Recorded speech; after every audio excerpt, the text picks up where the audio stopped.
भारत का जो नामकरण है, महाका पुराणों में भारत भारत को भारतवर्ष कहा गया है।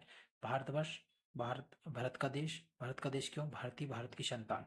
यूनानियों ने भारत को इंडिया नाम से पुकारा है, इंडिया कहा है। मुस्लिम इतिहासकारों ने भारत को हिंदुस्तान कहकर पुकारा है।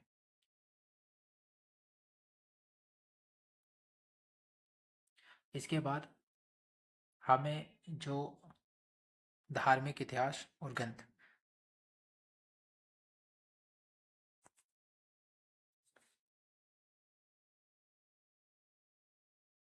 हमें भारतीय इतिहास की जानकारी कहाँ कहाँ से मिलती है? तो ये भारतीय इतिहास की जानकारी हमें धार्मिक ग्रंथों से मिलती है, धार्मिक ग्रंथों से मिलती है, ऐतिहासिक ग्रंथ से मिलती है। इसके बाद विदेशी विवरण से हमें भारतीय इतिहास की जानकारी प्राप्त होती है। इसके बाद पुरातत्व संबंधी जो साक्ष्य हैं, इनसे हमें भारतीय इतिहास की जानकारी प्राप्त होती है। ठीक है। जैसे धार्मिक ग्रंथ में हमारे जो धार्मिक जो भारतीय इतिहास की जानकारी देने के लिए कौन कौन है? तो ऋग्वेद है। इसके बाद ऋग्वेद हो गया, यजुर्वेद हो गया, सामवेद, अथर्ववेद होगा। ऐसे इतिहास ग्रंथ में जैसे चाणक्य नीति, कौटिल्य का जो अर्थशास्त्र है, जिनको कौटिल्य को चाणक्य नीतिकार कहते हैं, इनका इनके द्वारा लिखित एक पुस्तक है जिसका नाम है अर्थशास्त्र है। इसका विदेशी विवरण आ जाएंगे, और इसका जो हमारे पुरातत्व संबंधी साक्ष्य, इनसे हमें भारतीय इतिहास की जानकारी प्राप्त होती है। इसके बाद धार्मिक ऐतिहासिक ग्रंथ में क्या क्या आता है? हमने अभी देखा कि हमें इतिहास की मतलब भारतीय इतिहास की जानकारी धार्मिक ग्रंथ में मिलती है। तो ग्रंथ में क्या क्या आते हैं? हमारे धार्मिक ग्रंथ में आ जाएंगे वेद आ जाएंगे। इसके बाद ब्राह्मण ग्रंथ आ जाएंगे, पुराण आ जाएंगे, वेदांग आ जाएंगे, उपनिषद आ जाएंगे, स्मृति ग्रंथ आ जाएंगे, धर्मसूत्र आ जाएंगे, अरण्यक आ जाएंगे, इसका जैन साहित्य और बौद्ध साहित्य। ये सब क्या कहलाते हैं? ये सभी क्या कहलाते हैं?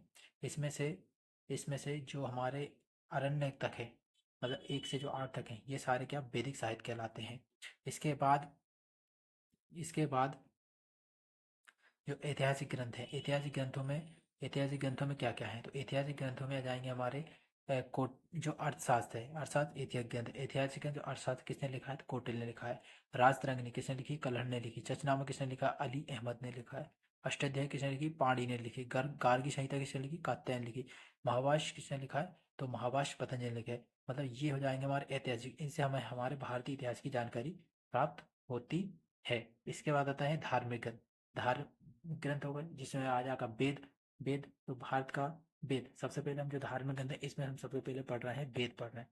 वेद वेद में वेद क्या है? तो भारत का सर्वप्राचीन जो धर्म ग्रंथ है, भारत का सर्वप्राचीन जो धर्म ग्रंथ है, इसको क्या कहते हैं? वेद कहते हैं। भारत का सर्वप्राचीन धर्म ग्रंथ का नाम क्या है?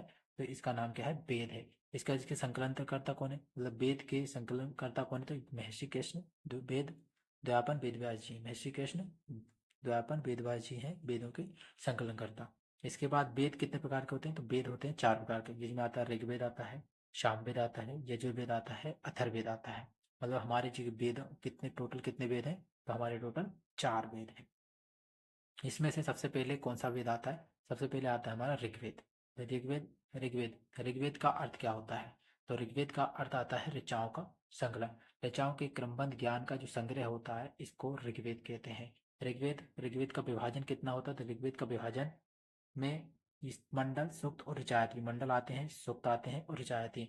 तो जो ऋग्वेद में टोटल कितने मंडल हैं? ऋग्वेद में टोटल 10 मंडल हैं, 1028 सूक्त हैं और 10,462 ऋचाएँ हैं। अब ऋचाएँ में बहुत सारी ऋचाएँ हैं, जिसमें से इंद्र के लिए कितने कितने श्लोक हैं? तो ये आ जाएंगे 250। अग्नि के लिए 200। पढ़ने वाले जो हमारे ऋचाएँ होती हैं, इनको पढ़ने वालों को क्या कहते हैं? होत्र कहते हैं। क्या कहते हैं? होत्र कहते हैं। इसके बाद इससे हमें क्या क्या जानकारी मिलती है? तो हमें जो ऋग्वेद से हमें आर्यों की राजनीतिक प्रणाली की जानकारी मिलती है, और आर्यों की राजनीतिक प्रणाली की जानकारी मिलती है। ऋग्वेद जो है वो मंडल में विभाजित, मंडल टोटल कितने मंडल हैं? तो टोटल 10 मंडल है। 10 मंडल में जो तीसरा मंडल है, जो विश्वामित्र द्वारा रचित तीसरा मंडल है, इससे हमें कैसी जानकारी मिलती है? तो सूर्य देवता सावित्री को समर्पित गायत्री मंत्र को जो वर्णन है, वो हमें ऋग्वेद के तीसरे मंडल से प्राप्त होता है। इसके बाद जो हमारा 8वां मंडल है, 8वां मंडल क्या है? इसमें हस्तलिखित ऋचाओं, 8वें मंडल में हस्तलिखित ऋचा है का वर्णन है। इनको क्या कहा जाता है? हस्तलिखित ऋचाओं को खिल कहा जाता है। तो 8वें मंडल हमारा किसका वर्णन है? हस्तलिखित ऋचाओं का वर्णन है। 9वें मंडल में किसका वर्णन है? 9वें मंडल में किसकी जानकारी मिलती है? सोम देवता की जानकारी मिलती है। 10वें मंडल में चातुर्वर्ण की जानकारी मिलती है। किसकी मिलती है? चातुर्वर्ण की जानकारी मिलती है। चातुर्वर्ण में क्या क्या आता है? चातुर्वर्ण क्या होते हैं? 4 वर्ण होते हैं। 4 वर्ण कौन कौन से? ब्राह्मण, क्षत्रिय, वैश्य और शूद्र, ये 4 वर्ण होते हैं, इनको चातुर्वर्ण मिलते हैं। और ये 4 वर्णों की जानकारी हमें कहाँ मिलती है? तो ये हमें 10वें मंडल में मिलती है। ऋग्वेद के 10वें मंडल में हमें चातुर्वर्ण समाज की जानकारी मिलती है कि जो वैदिक समाज था वो 4 वर्णों में विभाजित था। ये जानकारी हमें किससे? ऋग्वेद के 10वें मंडल से मिलती है। इसके बाद हमें धर्मसूत्र जहाँ इनके कर्तव्यों का वर्णन, मतलब जो हमारे धर्मसूत्र है, धर्मसूत्र से हमें किसकी जानकारी मिलती है? हमें ऋग्वेद जो 4 वर्ण है, 4 वर्ण जैसे ब्राह्मण, क्षत्रिय, वैश्य, शूद्र, इनकी जानकारी, जो इनके कर्तव्यों की जानकारी हमें धर्मसूत्र से मिलती है। प्राचीन इतिहास में एक नोट है, नोट लीजिए। प्राचीन इतिहास के साधन के रूप में वैदिक साहित्य में ऋग्वेद के बाद किसका स्थान आता है? तो इस ऋग्वेद के बाद शतपथ ब्राह्मण का स्थान आता है। प्राचीन इतिहास के साधन के रूप में वैदिक साहित्य में ऋग्वेद के बाद किसका स्थान आता है? तो इसके बाद शतपथ ब्राह्मण का स्थान आता है। इसके बाद हमारा ऋग्वेद हो गया। ऋग्वेद के बाद अगला जो हमारा वेद है, इसको हम कहते हैं क्या? सामवेद। सामवेद की ये फोटो आप देख सकते हो, ये सामवेद की फोटो लगी है। ठीक है, सामवेद हमारे जो है। तो सामवेद क्या है? तो हमारी जो गाए जा सकने वाली ऋचाओं का संकलन, ऋचाओं का संकलन है, वो कहाँ मिलता है? हमें सामवेद में मिलता है। मतलब जो गाने वाली जो ऋचा है वो कहाँ मिलती है? सामवेद में मिलती है। तो भारतीय संगीत का जनक भी क्या है? सामवेद है। मतलब सामवेद में क्या? संगीत से संबंधित जानकारी मिलती है, मतलब संगीत है। इसके पाठनकर्ता को क्या कहते हैं? सामवेद के पाठनकर्ता को उद्रात कहते हैं। वहीं हमने अभी देखा था कि ऋग्वेद ऋग्वेद के जो पाठ करता इसको क्या कहते थे? होत्र कहते थे। वहीं सामवेद के पाठकर्ता को क्या कहते हैं? उद्रात कहते हैं। इसके बाद आता है यजुर्वेद।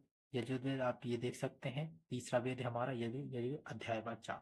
ठीक है, वैदिक कर्मकांड के नियमों का जो संकलन है, जो वैदिक कर्मकांड होते हैं इनके जो नियम है वो कहाँ मिलेंगे? हमें यजुर्वेद में मिलेंगे। मतलब यज्ञ से संबंधित जानकारी मिलेगी, पूजन पाठ से संबंधित जानकारी मिलेगी, कहाँ मिलेगी? यजुर्वेद में मिलेगी। इसके पाठकर्ता क्या कहते हैं? अथर्वयु कहते हैं। तो यजुर्वेद के पाठकर्ता क्या कहा जाता है? यजुर्वेद कहते हैं। इसकी जो विशेषता, एक विशेषता भी है यजुर्वेद की। एक विशेषता क्या विशेषता है? कि यह गद और पद दोनों में है। ठीक है, ये चीज याद रख लेना कि कौन सा वेद है जो गद और पद दोनों में है।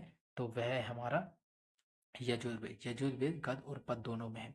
देखो हमने 3 चीज याद रखना। पहली हमने अभी क्या पढ़ी थी कि ऋग्वेद के पाठकर्ता क्या कहते हैं?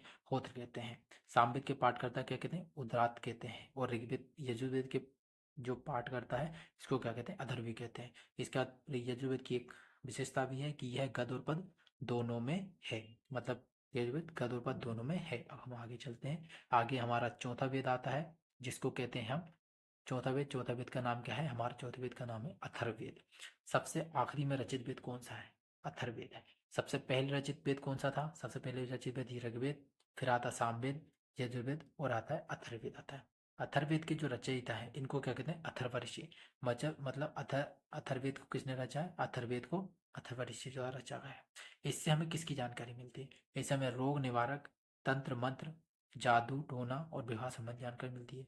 सामान्य मनुष्य के विचार, विश्वास, अंधविश्वास की जो सामान्य मनुष्य इसके विचार, विश्वास, अंधविश्वास की जानकारी मिलती है। इसमें सभा और समिति की जानकारी मिलती है। सभा समिति जो प्रजापति की 2 पुत्रियां थी, इनकी जानकारी कहाँ से मिलती है? अथर्ववेद से मिलती है। कन्याओं के जन्म की निंदा कही गई है। ठीक है, तो ये सब अथर्ववेद में है। आगे हम चलते हैं। वेदांग। वेद हमने पढ़ ली, वेद कंप्लीट हो गए। ये सॉरी एक चीज याद रखना कि हमें वेदों से क्या क्या, ये जो हमारा अथर्ववेद है, अथर्ववेद से हमें रोग निवारण, तंत्र जादूटोना की जानकारी मिलती है, सावधान विचार विश्वास की जानकारी मिलती है। इसके बाद कन्या के जन्म की निंदा भी की गई। कहाँ पर की गई है? अथर्ववेद में की गई। इसके बाद आगे चलते हैं। तो वेदांग सूत्र, वेदांग को क्या कहते हैं? तो वेदांग को हम सूत्र साहित्य भी कहते हैं। ये चीज याद रखना कि वेदांग को क्या कहते हैं? सूत्र साहित्य कहते हैं। वेदों को समझने हेतु रचित है। तो वेदों को समझ से वेदांग की रचना क्यों की गई है? तो वेदांग की रचना वेदों को समझने के लिए है। इनकी टोटल संख्या कितनी? इनकी टोटल संख्या 6 है। हमारे टोटल कितने वेदांग है? 6 वेदांग है। और ये 6 वेदांग टोटल ये है, आप देख सकते हो।